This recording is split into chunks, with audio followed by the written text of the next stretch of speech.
and the things that you could see around you about who was getting sick and that they were getting better, most of them. By May, in 2020, I was really, really, really like, what is happening? What's going on? Yeah. Did you presumably didn't take the vaccine? I did not. Sorry, the kill shot, I meant. I did not take the kill shot, but I did take most of the ones up until the end of 2019. Yeah. Same. I too believed in the system up until that point. I really thought that doctors were there to cure us. Right. It's only a jab. It won't hurt. It means I get to go to Africa, once I've had my cholera jab or whatever line they spin. Yeah. Okay. So you were starting to smell a rat by the middle of 2020. Yes. And then was that when you started doing your deep dive research? That was when I started, yes, because I live in Pennsylvania, and that also is significant to the story because there was a good case in Pennsylvania called Butler versus Wolf. It was a bunch of business owners and county governments who sued the governor, at the time was Tom Wolf, about the executive orders that had shut down schools and that had put capacity limitations on businesses and government offices, changing how they had to do business. So they sued the governor to say, this is not okay. Constitutionally, it is not okay for the governor to have these executive orders that seize property without due process and obstruct people's right to go to school and go to work and all this stuff. And then there was a really, really good order. A federal judge in September 2020, so like 3 months later, agreed with the plaintiffs, the business owners, and the county and said, sure, there's an emergency, but the Constitution is strong enough to withstand an emergency, and people still have all of these constitutional rights, civil liberties. And so you must, I, the judge, was saying, am halting these executive orders and taking them off the table. And I thought, hooray. And then 3 weeks later, the Third Circuit Court of Appeals, which is the level above him, reversed his order and left all of the executive orders in play. And I couldn't figure out what was going on there either. I was like, why did the Third Circuit come in and do this strange thing? And so that case was playing out through 2020, through 2021. I think that's one that they tried to appeal to the Supreme Court, and the Supreme Court just wouldn't hear it. And that was happening with tons and tons of cases like this all over the country. They were just like, nope, we're not even going to entertain discussion about these things. And so by the end of 2021, I was still following this stuff while I was dealing with all the stuff in my own family and the mandates and my husband and my kids, like at their schools and workplaces. And then it was in January 2022 that I heard the podcast by Todd Callender, who's a U.S. attorney, where he talked about the World Health Organization International Health Regulations 2005 amendments and how that connected to what was happening in the domestic law in each country and like the relationship between the treaties and the domestic laws. And so that was the point at which I did the deep dive and found the timeline of how it came into place in the United States.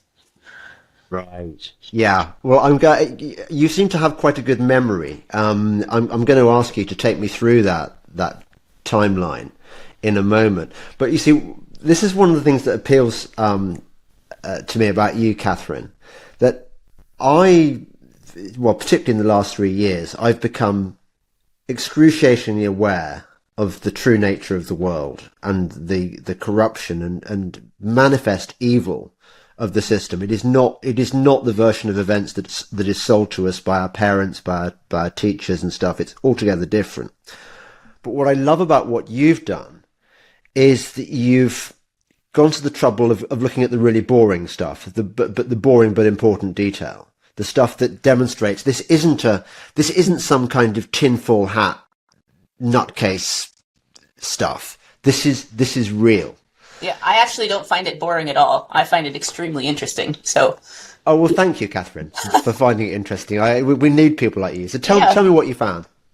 So what I found is that starting roughly during World War II, I mean, you could trace it back a little farther than that, but I tend to start there when I'm talking about it because it seems clear that during World War II, the globalists, the monster, whatever you want to call them, came up with this idea to sort of shift their worldwide war programs and depopulation programs, enslavement programs, from the overt, like bombs and tanks and armed invasions, to the public health system and the medical system and the pharmaceutical industry.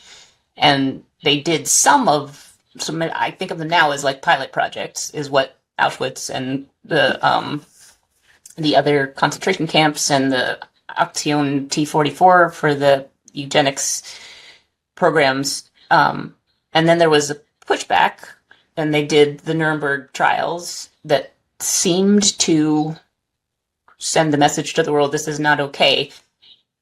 But at the same time, they were just embedding those programs more covertly into the laws and the public health programs, especially in the United States. That's the one I know the best because that's where I live. But I think it happened in countries all over the world, and you can probably track the laws back to the mid-40s in most countries as well. Probably also the United States is like the model version of it. So that was the 1944 Public Health Service Act. And then another sort of milestone in it was the 1969 transfer of the biological and chemical warfare program, which, again, they had this surface level thing going on, like, oh, we don't think biological warfare is good, we don't think chemical warfare is good, we're going to have these UN conventions, and then we're going to have the countries comply. But they just moved it over gradually into the public health program, and they called what had previously been the biological and chemical weapons stockpiles and production systems the Strategic National Stockpile for Pharmaceutical Manufacturing and Pharmaceutical Storage and Pharmaceutical Deployment or Distribution Systems. What? So they conflated very obvious bioweapons with pharmaceutical products, with a kind of a stroke of the pen. Pretty much, yeah. That's right. And nobody noticed this at the time?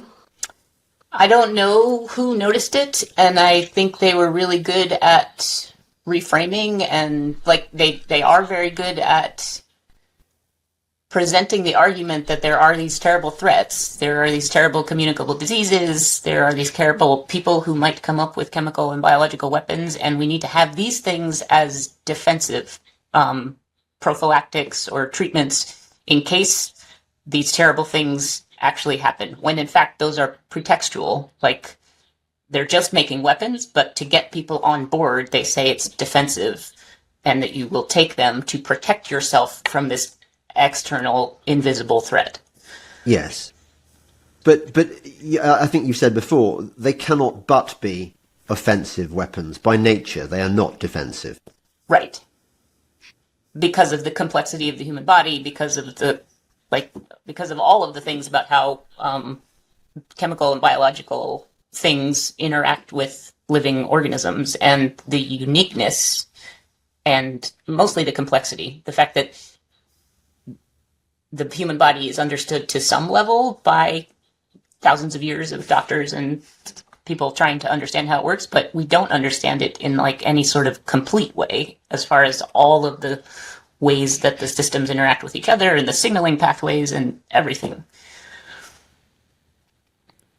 Yeah, I can see that. So, okay, so in the 1960s, they passed this legislation turning bioweapons into pharmaceutical products. What was the next stage? So the next milestone was 1983. They added the Public Health Emergencies section to the Public Health Service Act. And then in 1986 was when they did the National Vaccine Program and the Vaccine Injury Compensation Program. And that was where they first separated out the pharmaceutical industry from most other industries as far as you don't have any product liability anymore. For the products that you put into people's bodies, they cannot sue you, the pharmaceutical company. They can only go through this vaccine injury compensation program, which is very small. It's controlled directly by the federal government, and the standards for getting compensation and proving causality between a vaccine and an injury is incredibly high. So very few people get money out of that system. And that later became the model for the countermeasures injury compensation program, which is where they're channeling all of the injured people from these products. Okay, and what was the legislation you mentioned before, the year before that? The 1983 one was the Public Health Emergencies Program, and that was the one where they added public health emergencies to the collection of things like wars and like natural disasters that you could suspend other legal frameworks like the Constitution, like the Criminal Code, because the federal executive branch says, emergency, we have to consolidate all of the power into the executive branch. Right, and who gets to decide what constitutes an a medical emergency that triggers that legislation? The way the law is written, it's entirely in the hands of the Health and Human Services Secretary or the Homeland Security Secretary or the Defense Secretary. There's actually four starting points that they can do that all converge on this same public health emergency. And in the case of COVID, the person who did it was the HHS secretary. Right. So basically, if you've got a placeman in the relevant position, yes, that gives the US government carte blanche to treat the country as if it is in a state of war and it can do anything it likes. Correct. And I don't think they had this in place in 1983, but that public health emergencies framework they have built up piece by piece over the last, 40 years. And at some point they put in how the HHS secretary can do it, the fact that Congress has no oversight over it once it's happened, the fact that the federal judiciary has no right to review or nullify or void any of the information that the HHS secretary says is relevant. So they knocked out Congress, they knocked out the federal judiciary, and they also said that these declarations by the HHS secretary preempt anything that a state government or a tribal government might want to do differently within their political jurisdictions. And so those are the three main mechanisms by which anybody could theoretically go and say, look, what the HHS secretary is saying is not true. This evidence is bad. We have other evidence. The legal argument they're making is bad. All of those were knocked out preemptively by an act of Congress. Whoa. That is extraordinary. Yes, I'll bet, Catherine, if you ask most Americans about what makes their country so special, they would say, well, we've got all these checks and balances and the founding fathers and the Constitution, states' rights, they'd go. Isn't it marvelous that we can... Federalism. They would talk about federalism. Yeah, they would. Yeah. So, okay, given that is so, and given that there are supposedly these people, well, you are a nation of lawyers, let's face it. Given that every other person in America is a lawyer, pretty much, and given that the people who care about the Constitution and care about states' rights and stuff, how come nobody in the 1980s looked at this legislation and said, hang on a second, this is a recipe for totalitarianism?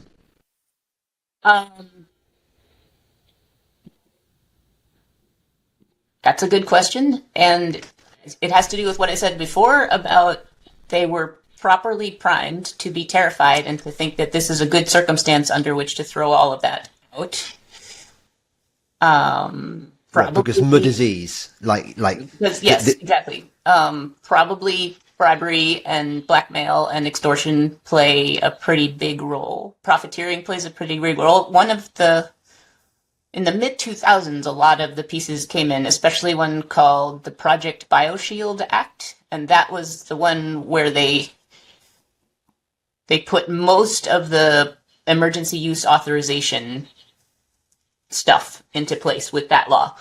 And they had hearings. Henry Waxman was a congressman at the time and had hearings in late 2003, maybe early 2004. So I've read some of the transcripts, and he specifically brought up these things. He said, like, this seems to me like it might be a bad idea because Congress doesn't even get to look at the financial records under this law. Congress can't do this. Also, nobody can sue. It seems like there's a lot of potential for abuse here. And then they just passed it anyway.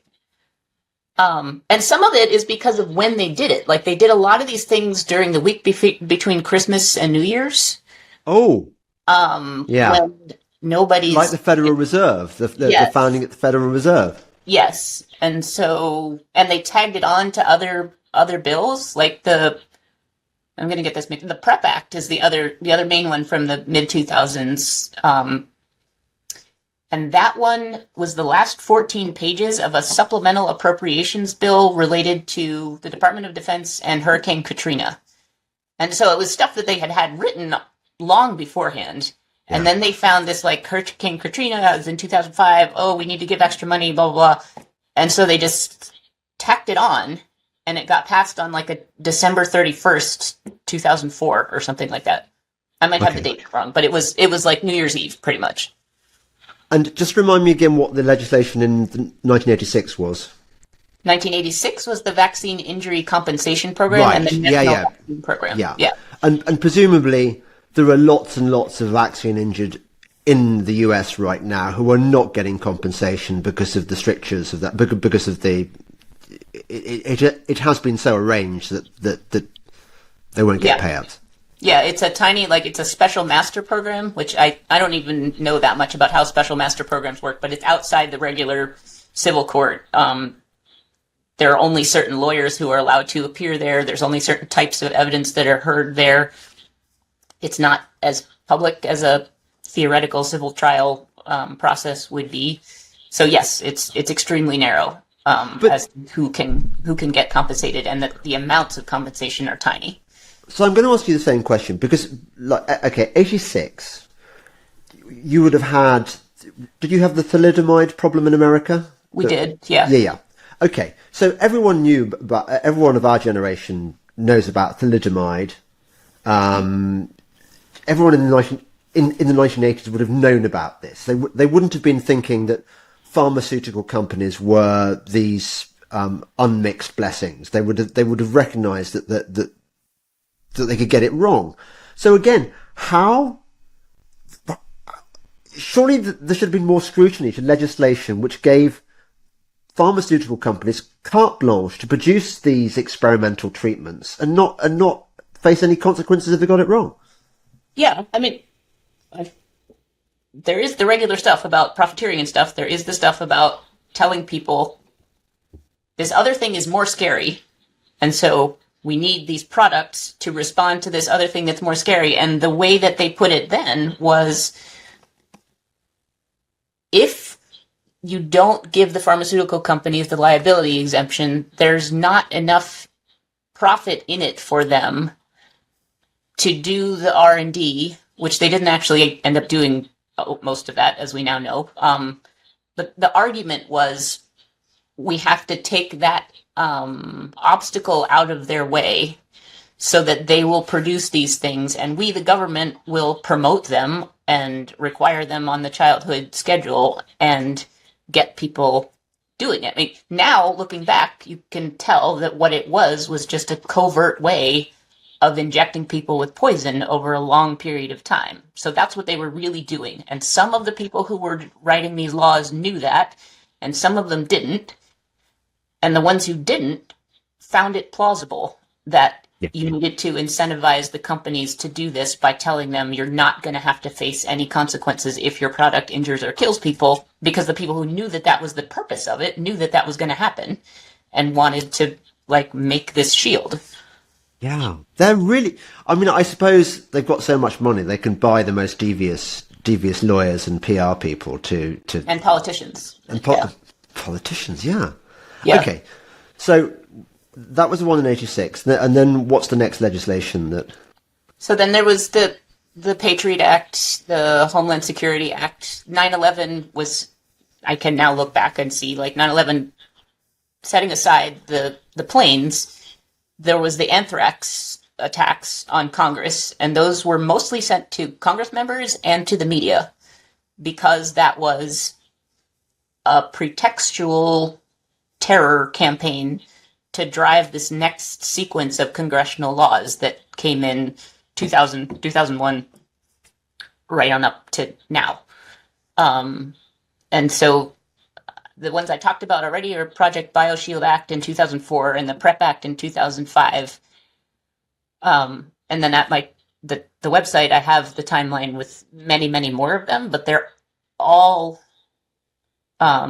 reinforcements or expansions of those two programs, the Public Health Emergencies Act and originally they called it the Expanded Access to Unapproved Drugs.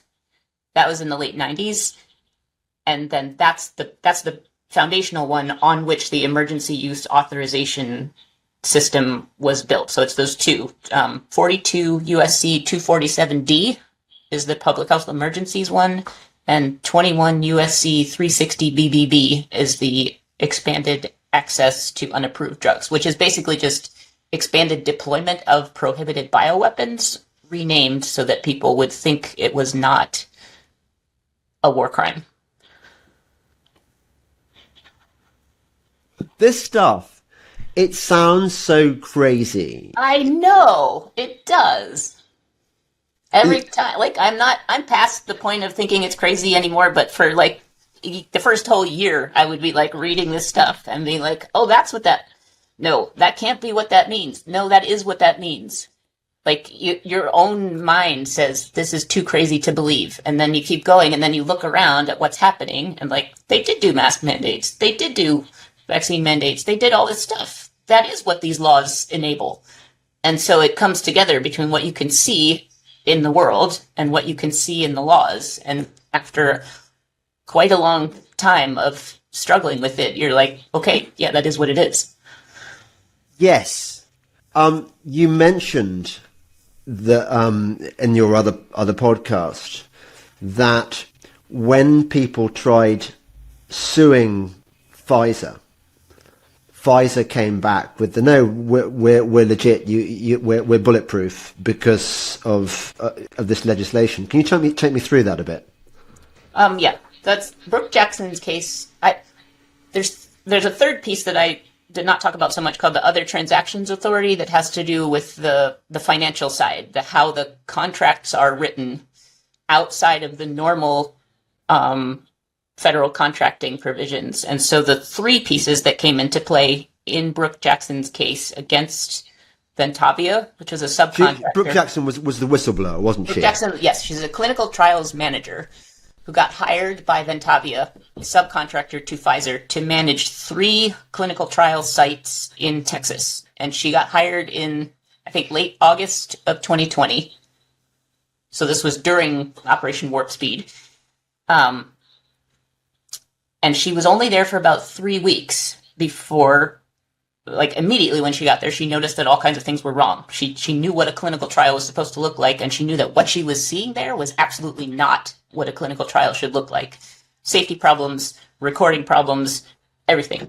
So she went to her immediate bosses at Ventavia and she said, hey, I'm a clinical trials manager. This is not right. We got to fix this stuff. And they said, blah, blah, blah, nothing. Then she went to Pfizer, I think, or the Ventavia people reported Pfizer, and Pfizer is like, no, it's okay. So then she did an anonymous, so-called anonymous hotline call or email to the FDA on September 25th, I think. I could have the date wrong, but it's 24th or 25th. And she was fired 6 hours later because someone at FDA immediately called Pfizer, who immediately called Ventavia and said, get this woman off of your staff. So she went to the Department of Justice with her evidence, and an attorney, like she had a private attorney, I think, who helped her like try to negotiate on her way to the Department of Justice, and they notified the Department of Defense in December of 2020, just as the products were being rolled out. there's a letter that she sent to the Department of Defense that said, hey, this product that you're buying has not gone through any of the clinical trials things it's supposed to go through. It's not safe. There's no way to know if it's effective. You should not be buying this. You are being defrauded by Pfizer. And the DoD ignored her. So then she filed her False Claims Act case in January 2021 under a law that is about defrauding the U.S. government, through which somebody who works at a company and sees the fraud can go to the government and say, look, this company is like scamming you. You can't buy their stuff. The Department of Justice sat on it for an entire year and told her, they gagged her. They said, you can't talk about what you've seen. You can't warn people that this product is bad. And she actually, I have found out since, thought that it was specific to Pfizer. She didn't think that it was as big as she now knows that it is. And so in January 2022, yes,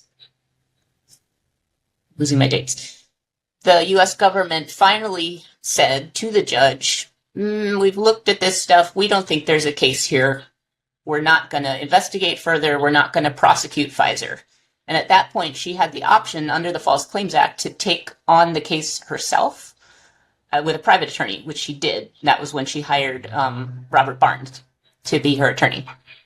So they refiled in February 2022. And then Pfizer did their motion to dismiss in April 2022. And that was where Pfizer said, we did not defraud the government at all because under the terms of our contract with the Army to produce these prototypes or demonstration products, clinical trials were not part of it. They were not required to be part of it. We didn't have to demonstrate anything about the product to get payment from the Army for making these products and distributing them. So we can't have defrauded anybody because we were never required to do anything in compliance with any regulations about clinical trials or about product safety. And they put that in their motion to dismiss in April 2022. 6 months go by, and the U.S. government in October 2022 came back into the case on Pfizer's side and said, yeah, that's true. We didn't hire Pfizer to do clinical trials. We never cared whether what they said about the products or safety efficacy, we never cared about whether there were clinical trials that were valid that proved any of this stuff. We were always going to pay. And we did pay, and we're still going to pay because we still stand by what we're doing. And so that case went forward until March 2023. And the judge in Texas said, okay, yeah, if the government says it's not defrauded and that this information was never material or necessary to its decision about what to do with these products or whether to use them or whether to buy them, then it's not for Brooke Jackson or anybody else to come in and say, that's wrong, because you're just a private citizen. You're not the purchaser. You're not the U.S. government. You are irrelevant to this whole story. And so, yeah, that's where it was by the end of March 2023. She has since filed a second amended complaint, but her attorneys did not add any of the material that I have been talking about and Sasha Latypova has been talking about for the last year and a half. They continued with the same argument and just tried to make it slightly expanded. So my speculation is that the judge is going to say, no, you've already tried this argument, and I've already said if the government is not unhappy with what it's bought and doesn't believe it's been defrauded, then this private citizen has no standing and no fraud has occurred. It's the kind of story which, if newspapers did their job, would be huge. Sure would, yeah. Because essentially, it actually admits that you have the US government admitting in court or admitting to a court that these injections, which are supposedly vaccines, are no such thing. They are a bioweapon and that they are governed by regulations made with the military-industrial complex. It's got nothing to do with medicine. Yeah. tell me about. I think it's time that we introduced the other angle that that shocked me. Well, I kind of half knew it about the kill box Like and the about guy in the ladder behind your house. yes, I'm having my Yeah. we're having our windows done. Yes. The whole just big picture stuff. How do we know that this really is a plan to reduce population, that it is a military operation against us? Give me the background. The background there goes back to the World Health Organization International Health Regulations of 2005, which went into effect in 2007. Although, as I've said before, like there were earlier versions of that, and it is now undergoing another round of amendments, which is something that James Roguski and Meryl Nass and a lot of people in that sphere talk about. Like they're tracking the amendments process. They've learned a lot about how the World Health Assembly works.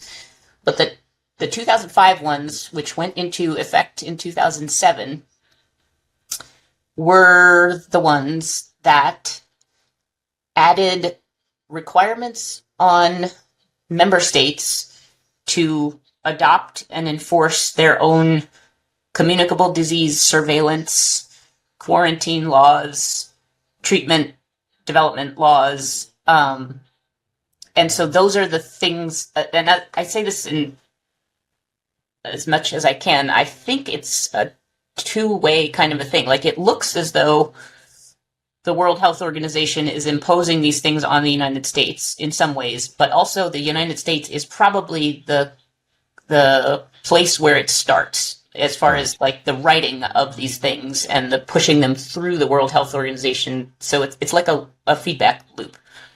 Well, we know that the World Health Organization was essentially the creation of J.D. Rockefeller's offspring. Yeah. And it was never about health. Right. Tell me what you know about that. I don't know a whole lot about the specific Rockefeller piece. The part of it that I focus on is the legal interconnections between the treaties and the treaty-like legal instruments and the ratification or pseudo-ratification, sometimes what the U.S. Congress does to get the United States to be a member state in things like the UN and the World Health Organization and other organizations is not the same as a ratification process. There's like subsets of legally binding international agreements that can, or they argue they can be done just by presidential signature. So some of them are like that. And the big picture part I have learned recently is because a reader pointed me to the work of a woman named Nikki Rapana, who actually died last year. And her daughter is carrying on her work and publishes her books. But Nikki Rapana, between like 1999 and now, through the lens of things like the CAFTA agreements and NAFTA agreements and the World Trade Organization, identified this whole other layer of something called communitarian law. Yeah. That my work sort of converges on the same conclusion, and I'm very glad that the reader pointed me to this, because it's like, aha, another person like got to the exact same conclusion from a different path. And she has a name for this other system of law called communitarian law that comes down onto and then pushes aside constitutional law and criminal codes in countries for so long as they are participating member states in these global organizations like the UN and like the World Health Organization. And so the participation as a member state obligates them to do these things in their domestic law, and that's what I've documented, that they did what they were supposed to do. They passed the statutes, they passed the regulations to implement the things that are in these treaties as far as surveillance and quarantine and control of populations and killing of populations under public health pretexts. Right. I mean, it is a big claim, isn't it, that this stuff is being done deliberately as an act of war against the people of the world by a kind of narrow, I call them the predator class. How would you back that claim up? I back that claim up in the most parsimonious way I possibly can, which is that if it were not that, it would have stopped by now. It would have stopped at the point where Brooke Jackson said these clinical trials are totally messed up. It would have stopped before that because it was already known that this particular product line, the mRNA lipid nanoparticle product line, had been looked at as a really good bioweapon platform. And it was already known from the studies from the late 1990s on up when they tried to use it on people who were in like very narrow, rare genetic diseases that like they were desperate. They knew they were going to die in like 3 months. And they would say, okay, fine, we're going to try this thing. And this thing would kill them faster. So the government already knew all of the stuff that we are now learning about the mRNA and DNA and lipid nanoparticles and that stuff before they did this and had it ready to go anyway as the platform technology they were going to introduce through the disaster known as COVID-19 under the fog of people being terrified by this coronavirus outbreak. And so as people, like normal people who are not insane and not trying to kill everybody, looked at it from very early in 2020, they're like, what is going on? Like the person I was talking about, John Michael Greer, was like, there's tons of stuff about antibody-dependent enhancement that you can't vaccinate against a coronavirus or a flu or anything else because they mutate too quickly. And then your system is unprepared to deal with whatever the next thing is. So the fact that it was possible for normal people to go and look at scientific papers and look at history and look at all these other things and say, this doesn't make any sense, it shouldn't be done. And they were shut down and they were suppressed. And this massive propaganda machinery came into place to control what could be said and what couldn't be said. That, to me, is the most efficient way to explain that it's intentional, that it was planned, that it's being coordinated, and also that it happened in the same way in all the countries around the world. Like, same way, same time, same words, same programs. I'm glad you said that, Catherine, because it reflects a frustration I've long had about those the COVID so-called years, where I very, very early on, sort of before it became a sort of news story, I bought into the idea that this was a genuine health threat. I thought that because I'd been, looking at stuff coming out of China, and I mean, I'm sure it was all kind of part of the psyop, but I believed it for a couple of weeks, and I was worried about it. But in the space of about 2 months, I would say, I spoke to enough people to form a completely different perspective on it. Right. I knew about ADE. I knew about the hydroxychloroquine and potentially effective treatments, because I knew that I found a paper that hydroxychloroquine had been used successfully against SARS-CoV-1, which is quite similar. Right. So, and I'm not a virologist. I'm not one of these ology names that sort of gives you sort of special privileges, apparently makes you an expert. I was just doing very rudimentary research, which anyone could have done. So I'm very unpersuaded by the people who say, well, the reason that the government's behaved in the way it did, and the reason no politicians questioned it was because they were too trusting of the experts. Look, I'm not Mr. Research. I'm not Mr. Deep Dive. This stuff was available to me. So the idea that it wasn't available to our politicians strikes me as just utterly implausible. Yeah, it's completely implausible. Yeah. So therefore, I agree with you. Ergo, it has to be that there was an ulterior motive. Yes. They would not. It was not a public health issue. Yeah, and when I tried to figure out what some of the coercion mechanisms might be, you could see the low-level coercion mechanisms were do this thing or you will lose your job, do this thing or you will get kicked out of school. And then through the work of Catherine Austin Fitts and John Titus and a bunch of other people, you can trace that same coercion mechanism all the way up to the international level through the Bank for International Settlements, the central banks, the Treasury departments, and the Congress. And so the people in Congress, I suspect, and eventually maybe we will find this is confirmed, were told in quiet meetings right at the beginning, go along with this program or the Treasury and the Federal Reserve will cut off all of the money supply to the federal government. And that will be the end of your activity as Congress. You will collapse your government. That will be the end of your political careers. You're done for, which is kind of what they're doing anyway, but they're doing it as a slow collapse. And I think what they told the Congress members, if they had any questions or doubts, was suppress those doubts and keep quiet, because this is the consequence if you don't go along with the program. And I talk about this occasionally too. They demonstrated how that works in 2012 and 2013 in Cyprus, in Greece, and with the Vatican, where overnight, for non-compliance, their monetary systems and currencies were collapses. They demonstrated it even earlier with the Asian tigers. That was the late 90s.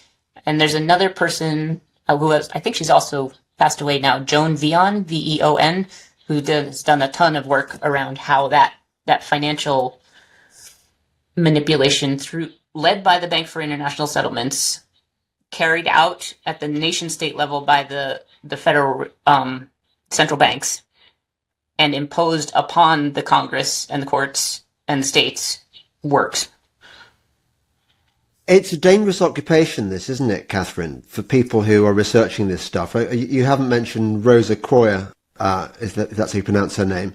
She also was. I was a fan of Nikki Rapano. I didn't realise that she died. What did she die of, allegedly? I don't know, but the GoFundMe page for her daughter uses the word unexpectedly, and it was in the summer of 2022. So, yeah, a lot of unexpected deaths among people who research this kind of stuff. Do you ever worry about that? I don't. They're much happier to ignore me than do anything. Yeah. I get that feeling as well. I mean, obviously, it doesn't sort of bother me because I get to go to heaven early, which would be great. You know, I get to become an angel, and I'll come back and join St. Michael's army and just sort of just.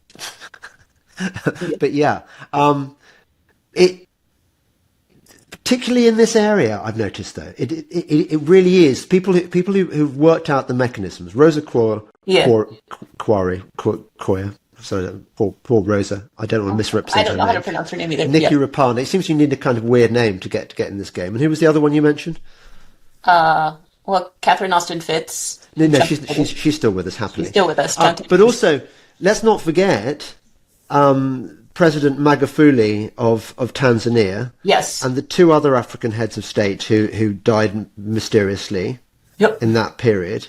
They're very good at sending signals that if you don't toe the line, it's not going to turn out well for you. Yes, they are, especially to the politicians and people like that.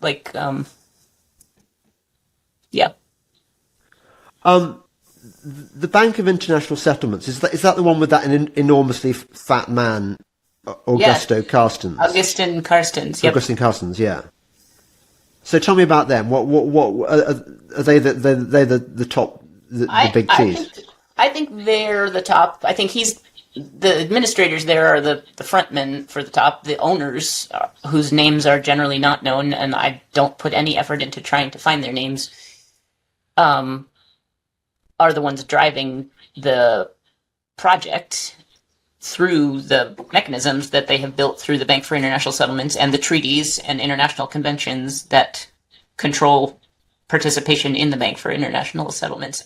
I tend not to put a lot of effort into the names and the other identifying features of the people who own the central banks and the BIS, because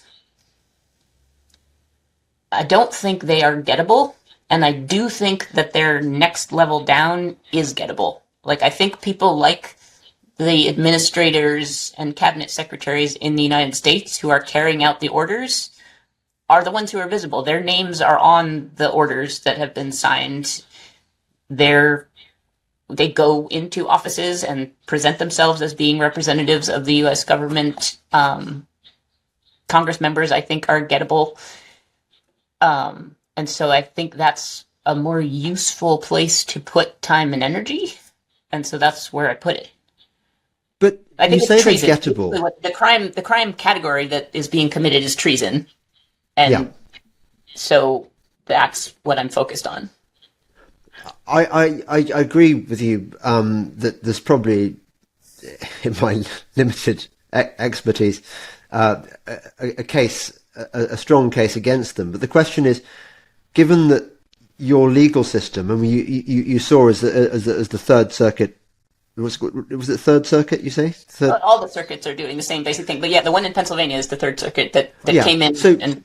But see, there you have a federal judge not getting the memo, doing the right thing. Exactly. It was too early in the process, I think. I think about him a lot. Like, wow, nobody told him. And so in September of 2020, he was like, huh? And then they were like, no, come over here, read this memo. And he's like, oh, gotcha. So there are good guys, even among the lawyers. There are still some good guys, but they're not the ones that get promoted to the appeals courts. And you look at the Supreme Court. I mean, you've got. I think the head of the Supreme Court was a regular at Epstein Island. Hadn't heard that. Yeah. So I suppose what I'm asking you is, how do you think in a corrupt system, how are you going to get recourse against even the people whose names you know? So one of the things I found recently, or started thinking about recently more, is the Vienna Convention on the Law of Treaties, which is like the treaty that governs treaties. And it has provisions for getting out of treaties that have to do with, I'm going to not remember. It's basically if circumstances change in such a fundamental way that it's not the same situation that it was when you signed the treaty, then you have grounds to withdraw from it. So I advocate with James Roguski and Meryl Nass and a bunch of other people, get out of the World Health Organization, get out of the UN, get out of the World Economic Forum, all of that. And on the other side, it's called federalism here in the United States. It's the 10th Amendment.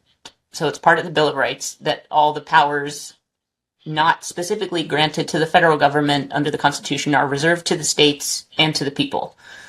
And so there are lots of different organizations here who are trying to educate and encourage and embolden county level officials like sheriffs and county commissioners and state level officials like governors and state legislatures and state courts to really understand that what has been put in play is a constitutional crisis, not a public health crisis. And to re-look at everything that's happened from that constitutional crisis point of view and do the things that they can do, acting as if their constitutions are still operative and as if the U.S. Constitution is still the supreme law of the land, to say we're nullifying the effect of these laws in our state or in our county. We're voiding these laws in our state or county. We're passing new laws that say you can't do these things that the federal government is telling you to do. You can't do them in this county. You can't do them in this state. And so that's having that there is movement on that in several states. Yeah, in Idaho, Florida, South Carolina, Tennessee. There's movements and there's people who are bringing the lawmakers in each state and in each county up to speed and helping them to really grasp the scale of what's going on. So the thing that's useful about federalism, and the Catholic term for it is subsidiarity, is it's the idea that you cannot morally have a higher level organization or institution carrying out functions that can be carried out by the lower level all the way down to the individual. If an individual can be responsible for that thing themselves, then they should be responsible for that thing themselves. Is this sort of natural law? It's part of natural law, and it's part of Catholic teaching pre-Vatican II. And so what I think is plausible and useful is to keep pushing those county and state level campaigns to set up these bulwarks or firewalls or whatever. Say, like, we're taking back this. We're saying for the purposes of public health emergencies, for the purposes of these products, the federal government has gone off the rails. And we can no longer morally defer to what they're doing because we have to protect the people who live within our political jurisdictions, our county, our state. And to the extent that that spreads and works, there is then a foundation to reconstitute the federal government from the states getting back together and putting different people in the federal government positions. And this is also connected to, at some point, I realized you can't be suing the federal officials in their official capacity because of sovereign immunity. Not because actual living people don't do bad things and have bad intentions, but because by definition, if somebody is holding sovereign power, the intentions of it's very hard to explain, but I have advocated that you need to go after them in their personal capacity as imposters who are illegitimately occupying federal official positions.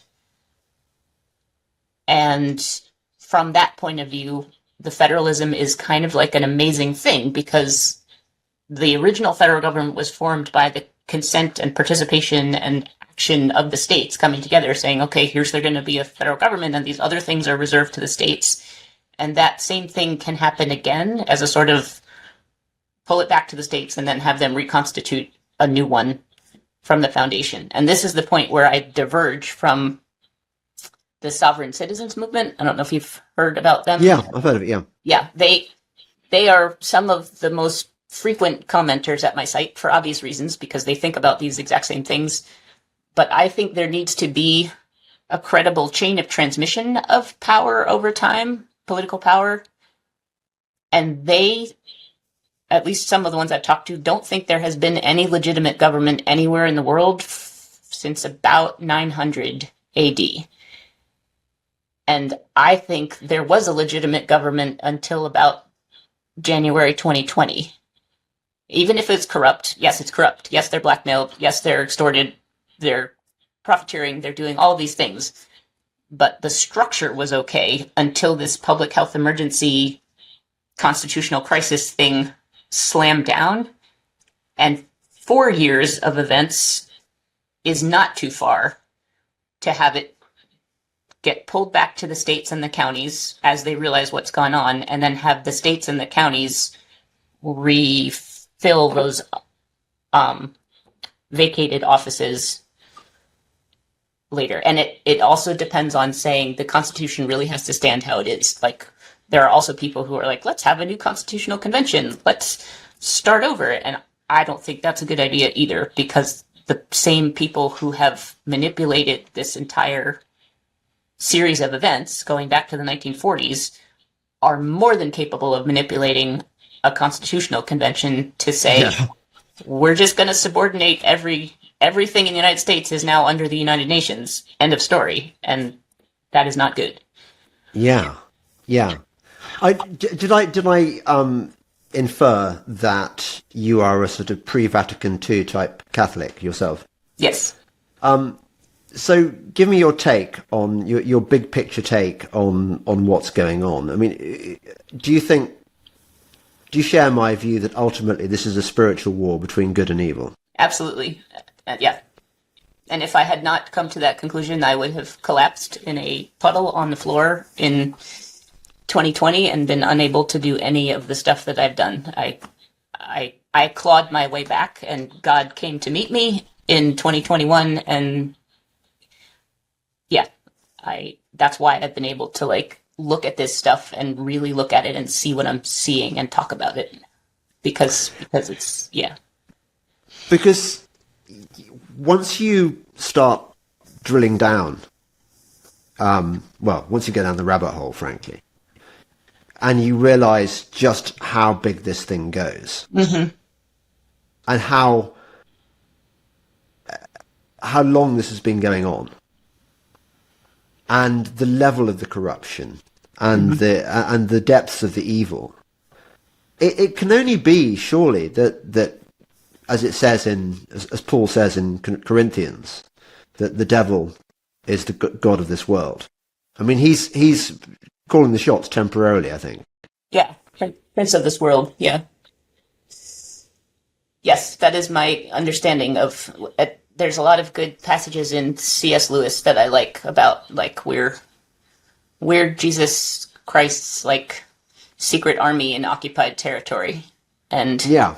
it's occupied territory. It's not like, and so, and he puts it in a passage about like going to church is like listening in on the secret wireless about what you're supposed to be doing as a member of this like resistance movement in occupied territory, and that's why they discourage you from going to church, because they don't want you to get the messages about how to be an effective form of resistance in enemy occupied territory.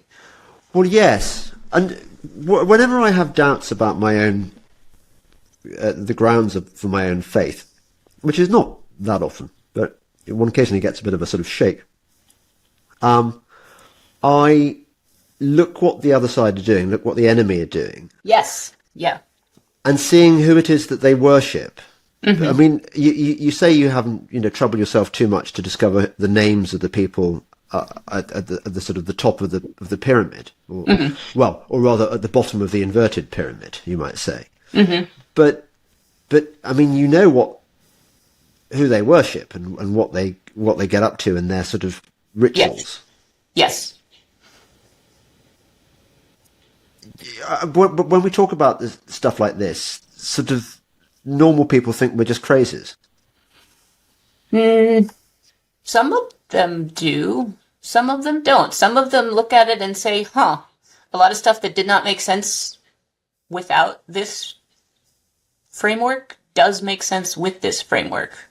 And that even, like, that comes in even at a lower level without going into the supernatural God versus Satan occupied territory thing.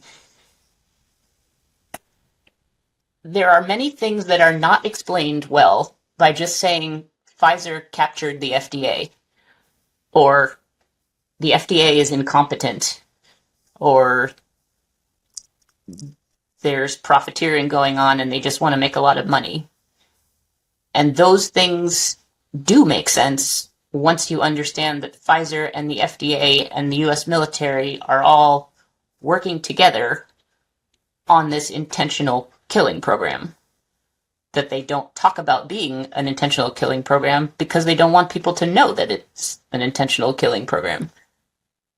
So I think there's a lot of people who are, yes, there are people who listen to it and are like, you guys are nuts.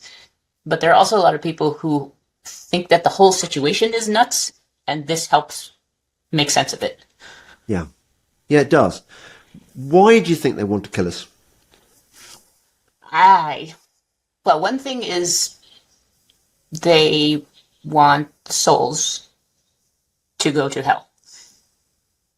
On the lower, like, more, like, practical earthly plane, they want all the money, and they don't want to provide money for housing and food and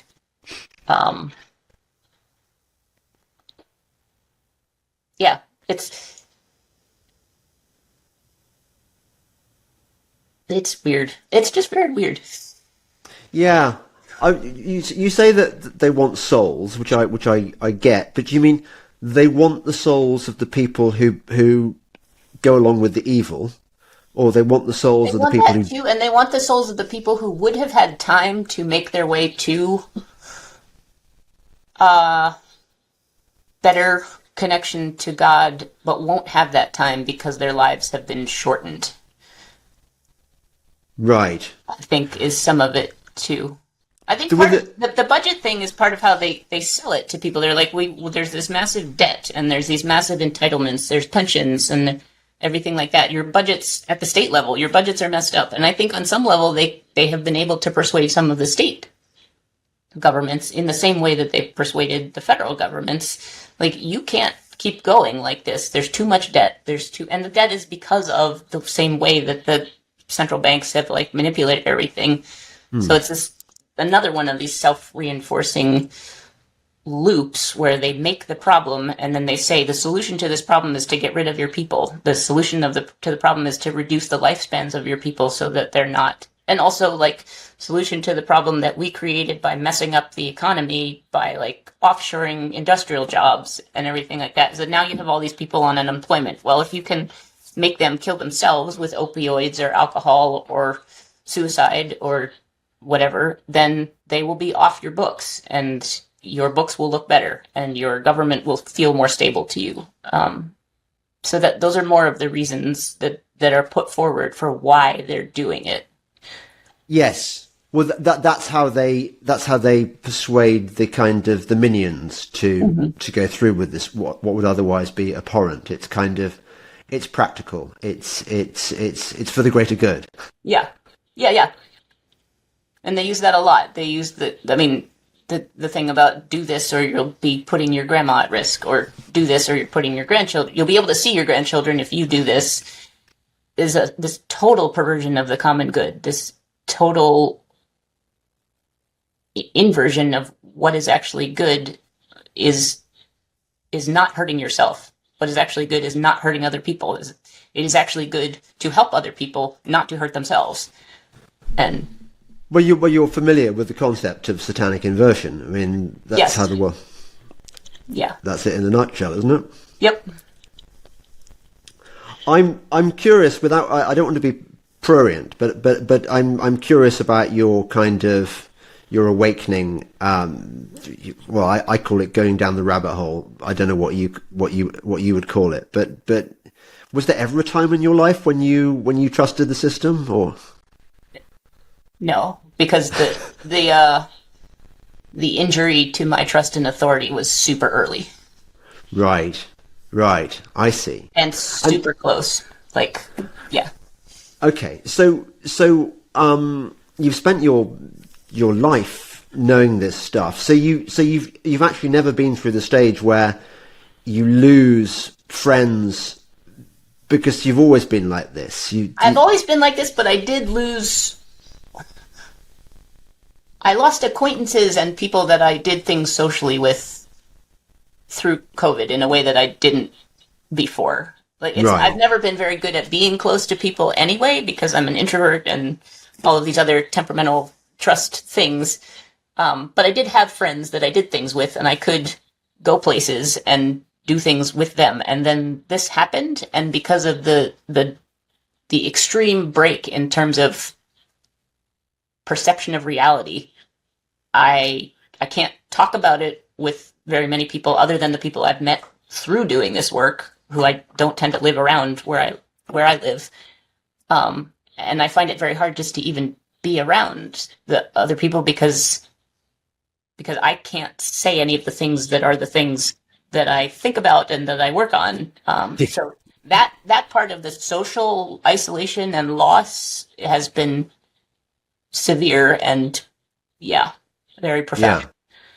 Yeah. I've got to ask you about peak oil, because before I sort of got into all this stuff, my first big moment was realizing that the whole climate change thing was a scam, and I wrote a book about it, and I looked into the origins of the kind of the scare narrative that was, which as you know goes back at least to the 1950s. Yeah.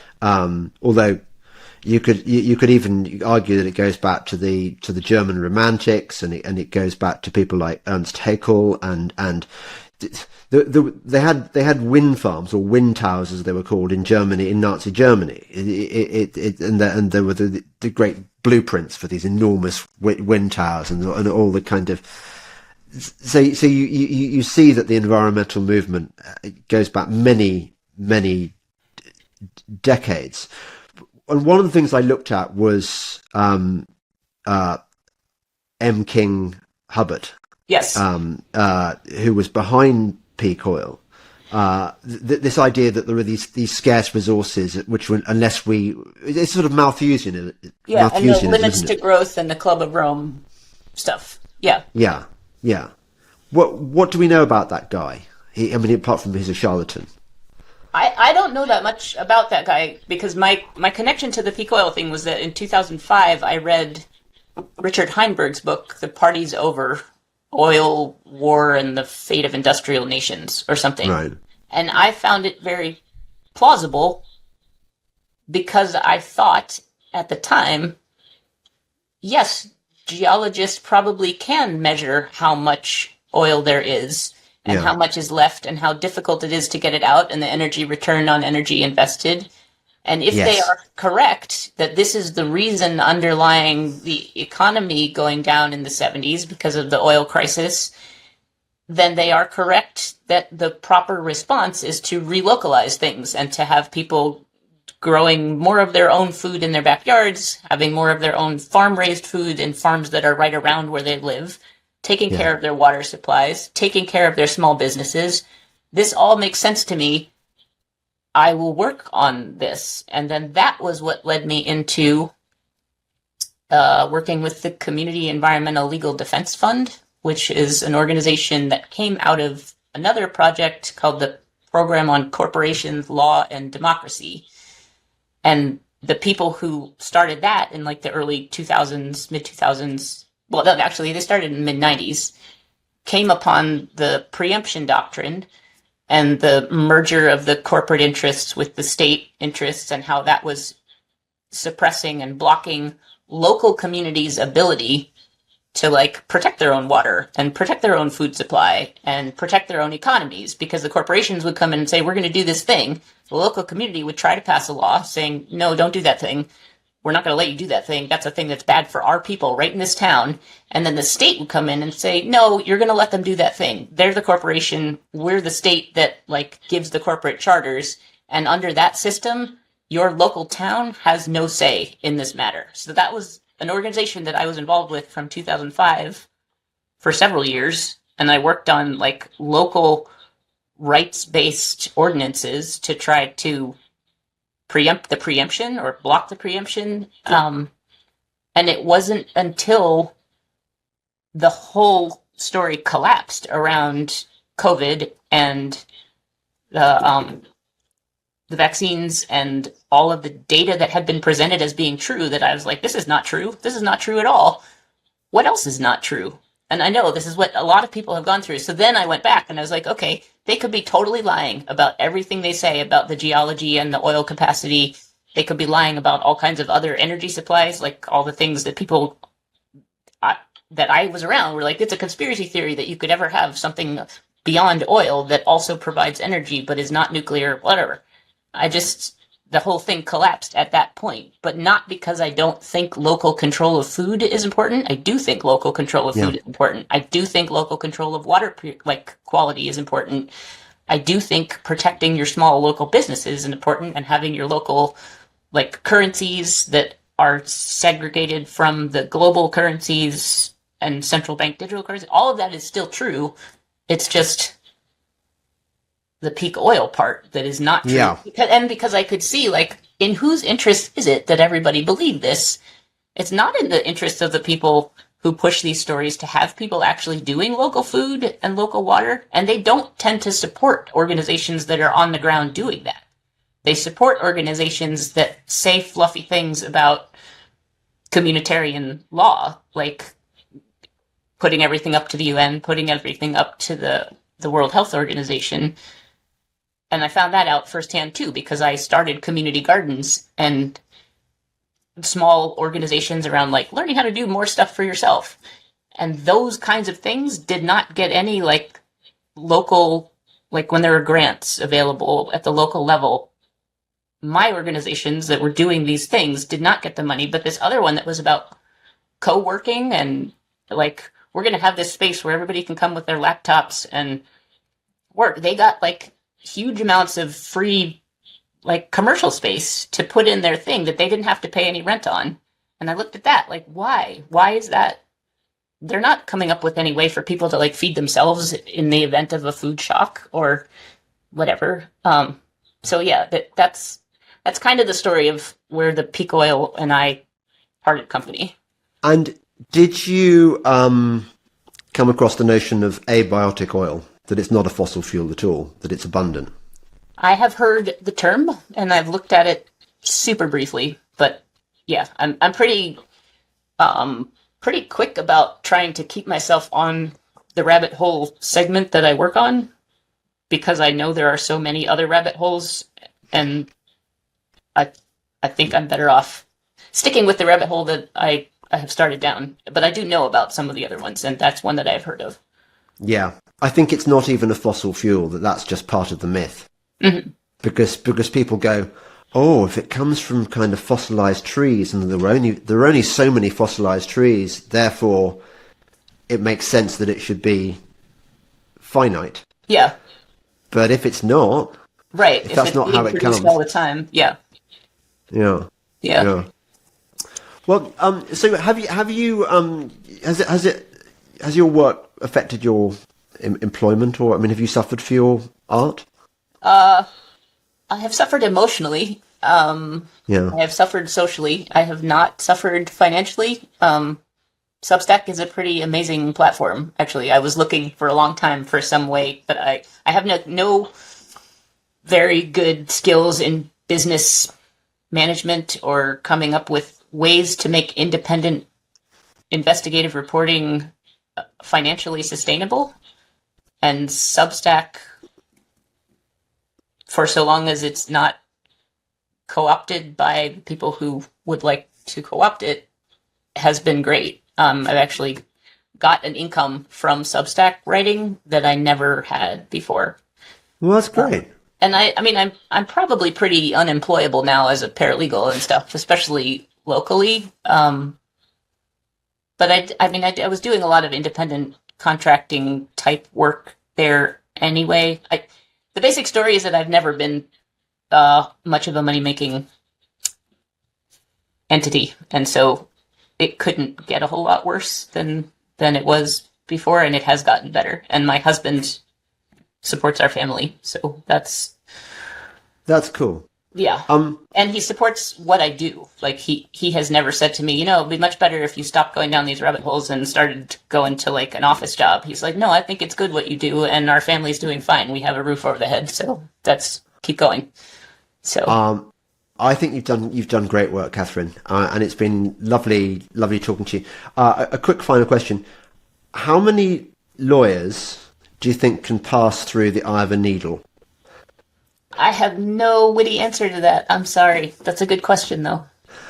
Well, it just seems to me, I've always when I was a boy, when I was about 12, I had this idea that I would want to become a barrister. Mm-hmm. But then I also wanted to become a kind of a hero in the SAS and stuff, and I wanted to be an archaeologist. So it was one of a range of options.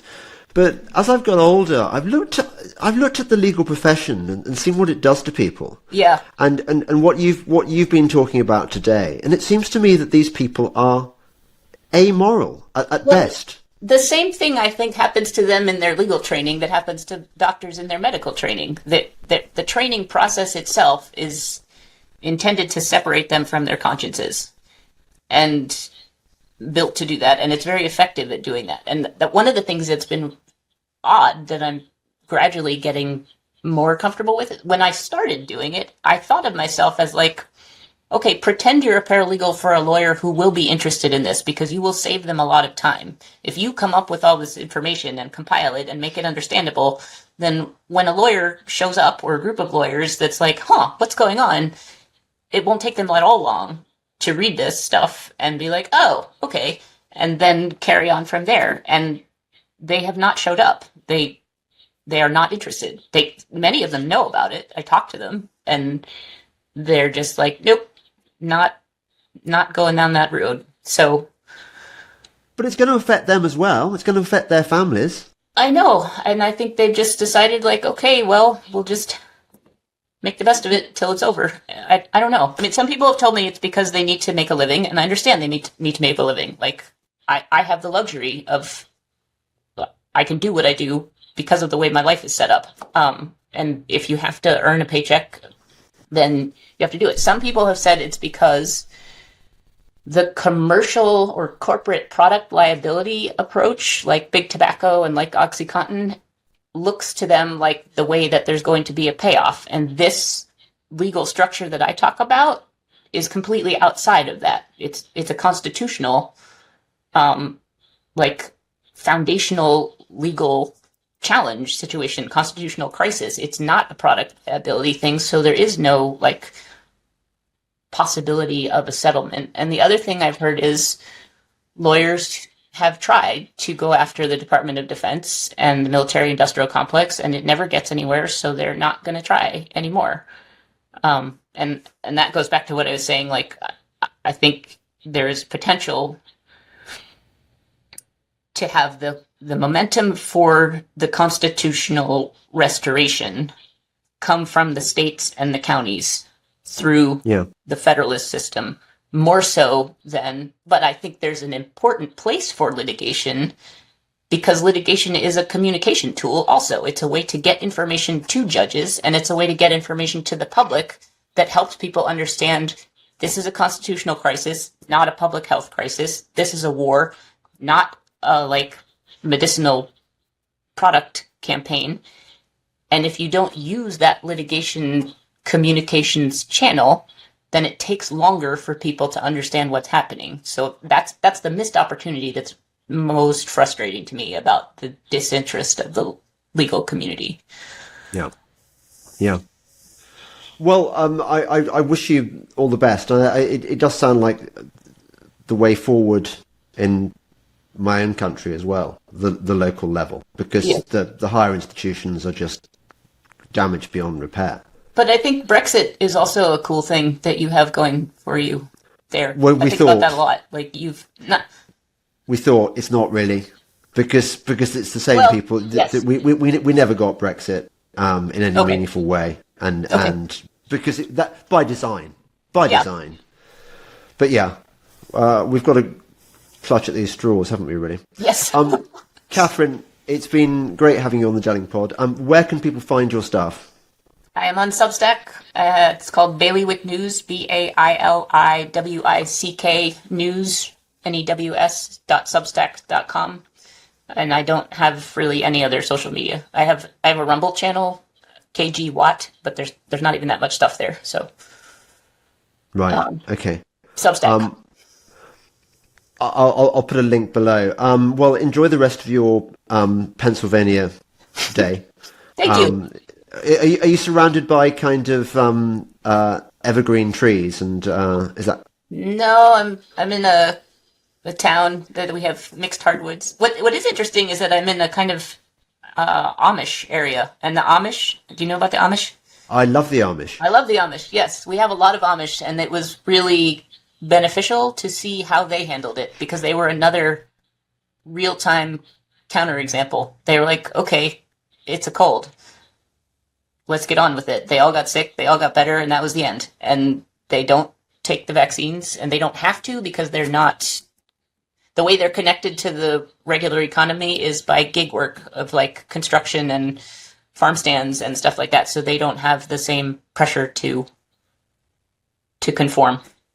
So it's been really great to be in Pennsylvania with the Amish. They're going to do quite well when the apocalypse comes, apart from the fact they haven't got any guns, have they? Right. That is the one drawback to their... But they've got all the survival skills. Yes, and they can build houses out of and logs. the rest of us have all the guns, so it should be fine. Cool. You team up. Good. Yes. Well, Katherine Watt, thank you very much for telling us all this stuff, and good luck with your Substack, and good luck with the fight. Thank you. Thank you for inviting me. Good luck to you. Thanks a lot. Okay. Bye. Bye. Oh, and it only remains for me to thank my viewers and listeners. Please continue supporting me on Patreon, Subscribestar, Substack, locals, or buy me a coffee. I really appreciate it. It's getting harder as the powers that be strengthen their grip on us. It's getting worse, isn't it? It is. They are coming after Substack. I can definitely see it. So. They're coming after us all in every which way. Yeah. I don't know how much longer we've got. No. Anyway, thanks. All right. Thank you. That was- Delingpole meets Ike. In Manchester, November the 15th. You'll find the details below. I'm really looking forward to seeing you all there. November the 15th. Gonna be fun. Bye.